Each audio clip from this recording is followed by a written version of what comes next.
Marka fuunee kabajamtootaaf jaalatamtoota hordoftoota maddoolaa fuunee kabajamtootaaf jaalatamtoota hordoftoota maddoolaa miidiyaan gafoota oduu dursun oduu isin dhageessifna oduu wajjin kan isin wajjin turanii falmataa roorroo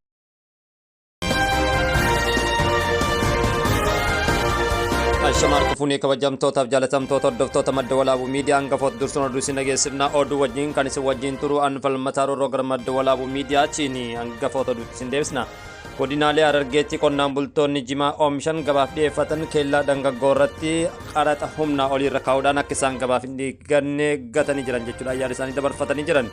Hawaasni Oromoo Ameerikaa Waashingtan DC jiraatu caamsaa duwwaa 4 bara 2024 sagantaa tumsa OMN fi marii hawaasaa qopheessaa jiraachuu isaanii koreen qindeessituu ibsanii jiran.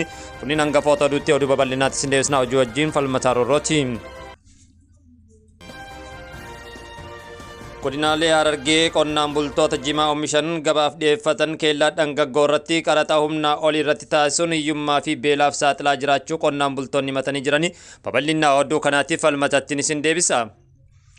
Godinaalee oomisha jimaatiin beekaman keessaa godinni Harargeedha adda durummaadhaan kan dheeramuu fi seenaa gumaacha biyyattii keessatti gama jimaatiin argamu keessaa godinni Harargeedha isa tokkodha. Godinaalee Harargeetti qonnaan bultoonni jimaa oomishan gabaaf dhiyeeffatan keellaa dangaggoorratti qaraxa humnaa oliirratti taasisuun hiyyummaa fi beelaaf saaxilamaa jiraachuu ibsanii jiran. Keellaan kun bara darbe ministeer daldala akka ka'u murtaa'uun jiraattonni godina Harargee ba'aa himanii jiran. Yeroo muraasaaf erga ka'ee booda ammas qonnaan bultoota kan rakkoo guutuuf guyyaa ayyaana Idil Alfatri deebisanii keellaa kana dhaabuun jiraattonni godinichaa himanii jiran. Mootummaan uummata jiruu fi jireenya isaanii jimaa irratti hundaa'e ilaalcha keessa osoo hin galchin qaraxa jimaa ol kaasuun uummata rakkoof saaxilaa jiraachuu isaanii ibsanii jiran. Akka malee daballiin qaraxaa kun qonnaan bultootaa fi daldaltootas kan miidhu yoo ta'e iyyuu irra caalatti daldaltoota jimaa bitanii gabaaf dhiyeessan osoo hin taane qonnaan bultoota irratti shallagamaa jira jechuudhaan ibsanii jiran.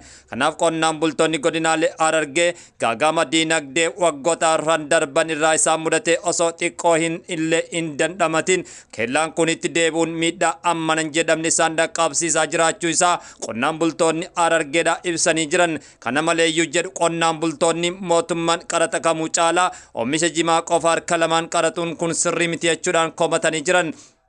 Sababa mootummaan keellaa dangaggoorratti qaraxa dachaa jimaa irra kaa'eef gidduu lixiinsa gabaa yookaan taasiseen qonnaan bultoonni oomisha isaanii bu'aa gaarii dhabanii hiyyummaaf saaxilamaa jiraachuu isaanii ibsanii jiran.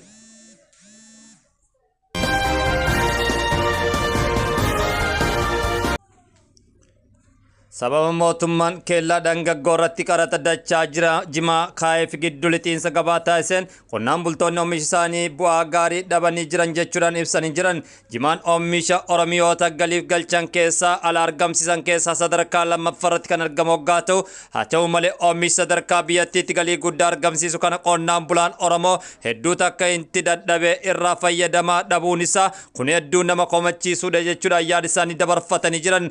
Waggoota 5 darban mootummaan giddu lixiinsa gabaa jimaa irratti taasiseen qonnaan bultoonni kufaatii diinagdeef saaxilamuu akka turanis ibsanii jiran. Kanaaf qonnaan bultoonni godinaalee Harargee kan gaafataa jiran nuti haala kanaan miidhamnaa waan jirruuf mootummaan keellaa dangaggoo kana nurraa kaasuu qaba jechuudhaanis gaafatanii jiran.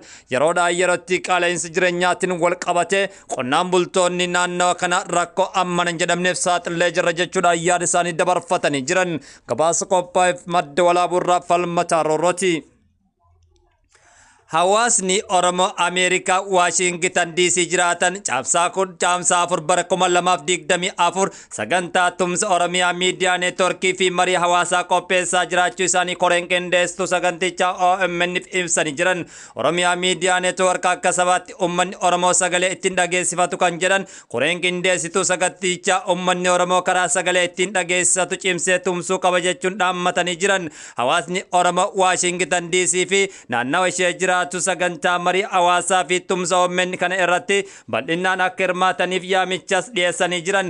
Dura ta'an waldaa hawaasa Oromoo Waashingtan DC Dr. Baharuu Dhugumaa yaada kennanii turan. Oromiyaa Miidiyaa Neetwork hacuuccaa uummata Oromoo irratti raawwatamu saaxiluun yoo xinnaate dhiibbaa uummanni Oromoo irratti raawwatamu dhageetti akka argataa jira jechuudhaan ibsanii jiran. Itti fufiinsaan immootu hanqina qabaachuun mala kan jedhan Dr. Baharuu Dhugumaa garuu ammoo sagalee uummata Oromoo ta'e halkanii guyyaa hojjetaa jiraachuu simanii jiran.